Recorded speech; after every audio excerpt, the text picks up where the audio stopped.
The newly appointed Central Observer for Tripura Pradesh BJP, Dr. Rajdeep Roy, stated on Tuesday that the Saffron Party would continue to grow in the state, riding on the government's successful implementation of various schemes.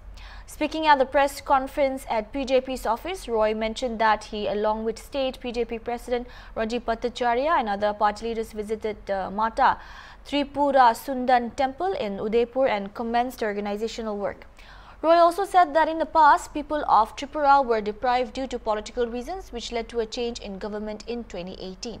However, after BJP came to power, significant changes were seen. আপনারা জানেন যে আমাদের সর্বভারতীয় সভাপতি অর্থাৎ রাষ্ট্রীয় সভাপতি আমাদের আদরণীয় জেপি নাড্ডাজি আমাদের এই ত্রিপুরা রাজ্যের সংগঠনকে দেখভাল করার জন্য একজন প্রভারী আমাদেরকে নিযুক্ত করেছেন।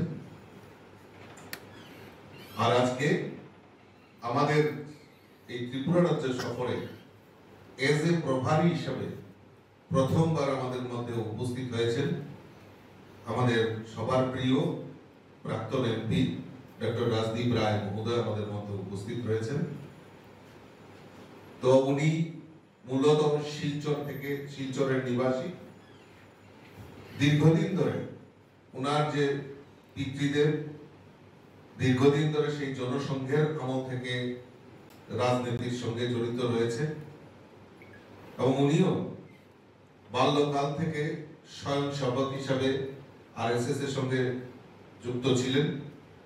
বিভিন্ন সামাজিক কর্মসূচির মাধ্যমে এই সমাজকে রক্ষা করার দায়িত্ব উনি বিভিন্ন সময়ে পালন করেছেন।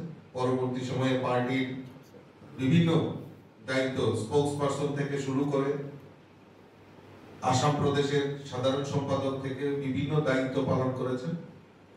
উনি নির্বাচিত এমপিও হয়েছেন এবং এখন বর্তমানে সারা ভারতবর্ষে আমাদের যে অফিস কার্যালয় নির্মাণের দায়িত্বে উনি রয়েছেন। সারা ভারতবর্ষ ঘুরে বেড়ান, সংগঠনের জন্য কাজ করেন এবং উনি পেশাগত দিক দিয়ে উনি একজন সফল চিকিৎসক এবং শুধু চিকিৎসার জন্য নয়, সমাজের বিভিন্ন কর্মসূচিতে উনি অংশগ্রহণ করে এই সমাজকে জাগরণের জন্য কাজ করেন।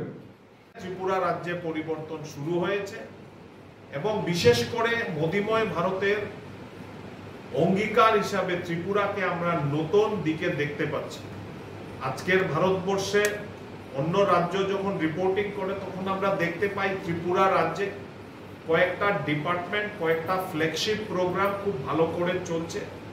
তার মধ্যে বিশেষ মেনশন করা দরকার যে প্রধানমন্ত্রী আবাসে লক্ষ লক্ষ ঘর নতুন করে হয়েছে বিগত কিছু বছরে এবং এই অঞ্চলের গরিব জনসাধারণ যাদের উপরে মাথায় ছাদ ছিল না, আরসিসির স্ট্রাকচার ছিল না, যারা টিনের ঘর, কুড়ে ঘর, মাটির ঘরে থাকতেন, তাদের একটা আস্তানা হয়েছে, তাদের একটা পার্মানেন্ট একটা ঘর হয়েছে। হ্যাঁ, অনেক কাজ করা বাকি আছে।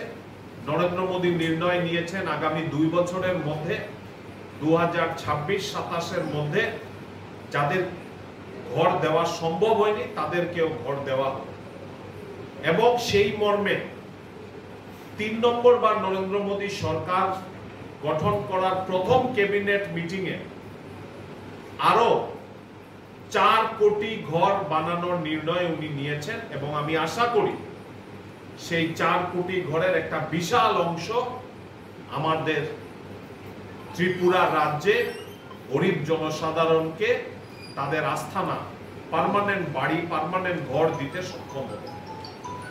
জল জীবন মিশনের দিকে যদি তাকাই তাহলে দেখি যে আজকে 83% প্রায় বাড়িতে জল, পানীয় জল গিয়ে পৌঁছে গেছে এবং আগামী দিনে যেগুলো বাকি আছে সেগুলো পৌঁছাবে।